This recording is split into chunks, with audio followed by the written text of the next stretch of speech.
C'est au cours du Conseil des droits de l'homme que Noé Tiani n'a pas tardé d'accuser la MONUSCO d'empiéter la souveraineté congolaise avec des déclarations menaçantes, addictant à la RDC et au Parlement ce qu'ils doivent faire en matière législative. Suite à cela, l'initiateur de la loi baptisée de père et de mère Noé Tiani montre que la MONUSCO n'est pas neutre et fait partie du complot visant à compromettre la souveraineté et l'intégrité territoriale de la RDC. Signalons que, pour la survie du pays, il faut redéfinir le terme de référence de la MONUSCO en attendant son départ définitif.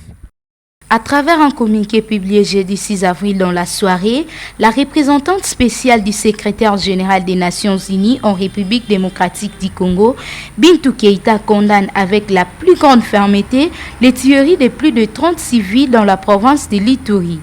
Par ailleurs, la MONUSCO affirme avoir reçu des informations faisant état des massacres de civils, mais les tueries attribuées aux rebelles des forces armées démocratiques alliées à ADEF sont survenues le 2 et le 3 avril à la frontière entre les territoires de Mambasa et celui d'Irumba. Bintou Keïta exhorte les autorités congolaises à diligenter une enquête et à traduire en justice les auteurs de ces exécutions sommaires. Elle condamne ces attaques ignobles contre la population civile. La mission onusienne s'est dit déterminée à contribuer à ces efforts et réitère son appel à une cessation immédiate des violences de tous les groupes armés contre le civil. À noter que elle réaffirme l'engagement de la MONUSCO aux côtés des forces de défense et de sécurité congolaises pour réduire dramatiquement les attaques contre les civils au moyen de patrouilles unilatérales conjointes. Au total, 45 soldats de l'armée sud-soudanaise de la force régionale de la communauté d'Afrique de l'Est sont arrivés dimanche 10 avril 2023 à Goma, capitale du Nord Kivu, dans l'est de la République démocratique du Congo. La mission de cette force est notamment d'assurer la sécurité dans les zones cédées par les rebelles du M23, parrainés par le Rwanda. Les Sud-Soudanais rejoignent au Nord Kivu les Kenyans, les Burundais et les Ougandais afin de composer la force est-africaine créée en juin 2022. Rappelons qu'avant les Sud-Soudanais qui vont se déployer à Rumagabo, les Ougandais se déploient déjà à Bunagana, Kiwanja, Mabenga et Rutshuru au centre. Les Burundais se déploient quant à eux à l'ouest sur la Kilolirui, Mushaki et Kichanga. Les élus nationaux ont effectué cette vote lors d'une séance plénière organisée dans la salle du Palais du Peuple, siège du Parlement de la République. Il s'agit notamment des projets de loi sur les ordonnances loi portant principes fondamentaux relatifs à la protection de l'environnement, de l'ordonnance loi relative portant autorisation d'un accord créant les réseaux internationaux sur le bambou et les espaces, de l'ordonnance loi autorisant la ratification de la Convention de l'Union africaine sur la cybersécurité et la protection des données à caractère, celle relative au code numérique, l'ordonnance loi fixant les modalités d'exercice de la liberté d'information.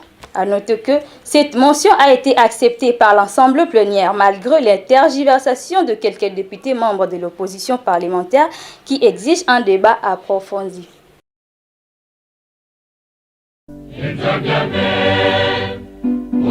L'Église de Jésus-Christ sur la terre par son envoyé spécial Simon Kimbangu, communément appelée Église Kimbanguste, célèbre en ces dates du 6 février 2023 les combats du prophète Kimbangu. C'est depuis le 6 février 2021 que Simon Kimbangu avait déclaré avoir eu une apparition de Jésus, qui lui aurait permis d'accomplir une guérison miraculeuse sur Kiantondo. Le fidèle de l'église Kimbanguste exprime leur joie immense à cette date qui est déclarée fériée en mémoire du combat de prophète Simon Kimbangu par une marche carnaval et des actions de grâce rendues à Dieu Tout-Puissant pour la 102e anniversaire depuis la fondation de l'église.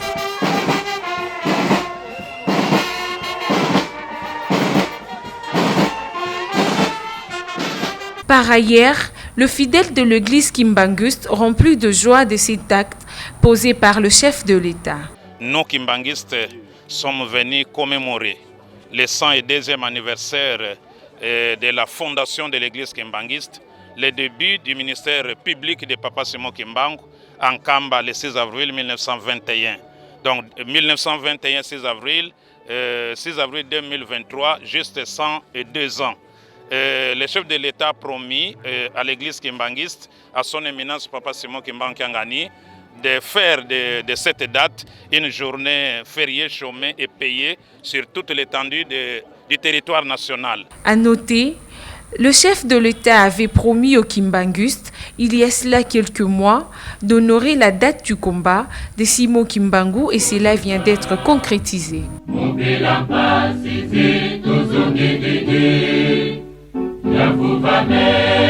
Chaque année, le 7 avril, des centaines d'organisations célèbrent la Journée mondiale de la santé. Des manifestations de sensibilisation sont organisées dans le monde entier, visant à mieux informer les opinions publiques à propos de la morbidité, la mortalité et la souffrance. Les souffrances inacceptables de la mère et de l'enfant avaient d'ailleurs été choisies comme thème pour la journée de 2005.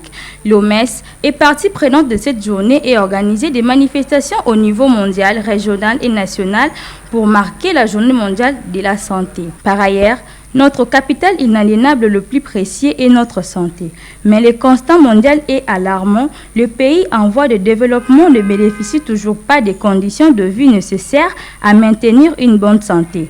Les infrastructures sont déficientes et l'accès aux médicaments difficile, sans parler des trafics et de médicaments fréquentés. Rappelons que dans le pays dit développé, l'égalité devant la santé n'est pas non plus de mise. Si une majorité des citoyens de ces pays bénéficient d'infrastructures de santé performantes et accessibles, d'autres sont obligés de renoncer à certains soins faute de pouvoir payer à la mutualité qui prendra en charge leurs dépenses.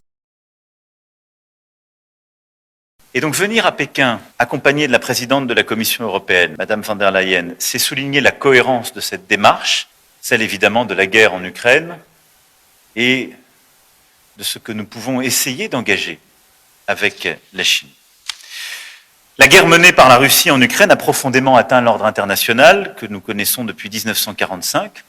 Et cette guerre, que à plusieurs reprises j'ai qualifiée d'impérialiste, de coloniale, est venue en effet fouler aux pieds nombre des principes de la Charte des Nations Unies que 2 membres permanents du Conseil de sécurité que nous sommes doivent résolument défendre.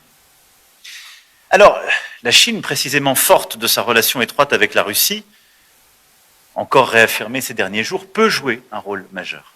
La Chine a assumé une responsabilité sur la question nucléaire.